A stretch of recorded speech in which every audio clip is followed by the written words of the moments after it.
আয়োজিত ভারতের আগরতলায় বাংলাদেশ হাই কমিশনে হামলার প্রতিবাদে আয়োজিত আজকের এই বিক্ষোভ মিছিল পূর্ব সমাবেশে সংগ্রামী সভাপতি উপস্থিত হয়েছেন। আজকের এই সমাবেশের সংগ্রামী প্রধান অতিথি খেলাফত মজলিসের সংগ্রামী নায়েব আমির জনাব সাইকুল হাদিস মাওলানা আহমদ আলী কাসেমী সহ খেলাফত মজলিসের কেন্দ্রীয় নেতৃবৃন্দ সমবেত সংগ্রামী ভাইরা, আসসালামু আলাইকুম ওয়া রাহমাতুল্লাহ।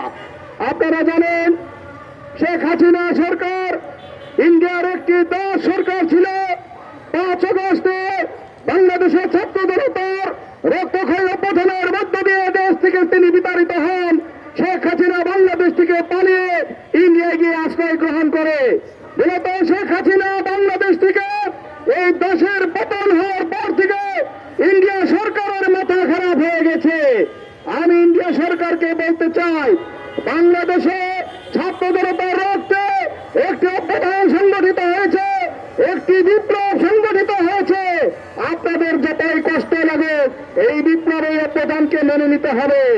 আপনারা যতই এদিক সেদিক আপনারা উৎপাদ করার চেষ্টা করেন, বাংলাদেশের বিরুদ্ধে ষড়যন্ত্র করার চেষ্টা করেন, যতই হাই কমিশনে হামলা করার চেষ্টা করেন, বাংলাদেশের ছাত্র জনতা এতে কোনো ভয় পায় না। বাংলাদেশের ছাত্র জনতাকে দেখেছেন কিভাবে তারা শেখ হাসিনা সেই সময়ের সশস্ত্র পুলিশ বাহিনীর বুলেটকে মোকাবেলা করে, বিডিআরের বুলেটকে মোকাবেলা করে, আর্মি সন্ত্রাসের বুলেটকে মোকাবেলা করে বুক চিতিয়ে দাঁড়িয়েছিল রাস্তায়। শেখ হাসিনা পালিয়ে যেতে বাধ্য হয়েছে।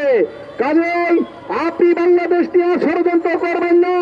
বাংলাদেশের সংখ্যালঘু হিন্দু ভাইরা অনেক নিরাপদে আছে, অতীতের চেয়ে বহুত নিরাপদ তারা। আপনি ইন্ডিয়া আমাদের যে সমস্ত ভাই বোনেরা আছে আপনি তাদেরকে যথাযথ নিরাপত্তার ব্যবস্থা করুন। বাংলাদেশে হিন্দুরা যথাযথ নিরাপদ থাকবে ইনশাল্লাহ। আপনি কোন ধরনের ষড়যন্ত্র না করে এই সরকারের প্রতি আপনি শ্রদ্ধা এবং আনুগত্য প্রদর্শন করুন। আমরা বন্ধুত্বপূর্ণ সম্পর্ক চাই। যতই আপনি হুমকি দেন, পেঁয়াজ দেবেন না, আলু দেবেন না, এই সমস্ত হুমকি দামকিতে বাংলাদেশ ভয় পায় না। আপনারা গরু দেওয়া বন্ধ করেছিলেন, বাংলাদেশে গরুর খামারে বিপ্লব ঘটেছে। এখন বাংলাদেশ গরু পালনের স্বয়ংসম্পন্নতা লাভ করেছে। পেঁয়াজ দেওয়া বন্ধ করবেন, পেঁয়াজের স্বয়ংসম্পন্নতা লাভ করবে। কোনো কিছু আজকে বাংলাদেশকে দমাতে পারবেন না ইনশাল্লাহ। আমরা ঐক্যবদ্ধ থাকবো। ইন্ডিয়ার বিরুদ্ধে যে কোনো ষড়যন্ত্রের রাজপথের সামনে মোকাবেলা করবে ইনশাল্লাহ। সবাইকে ব্যক্ত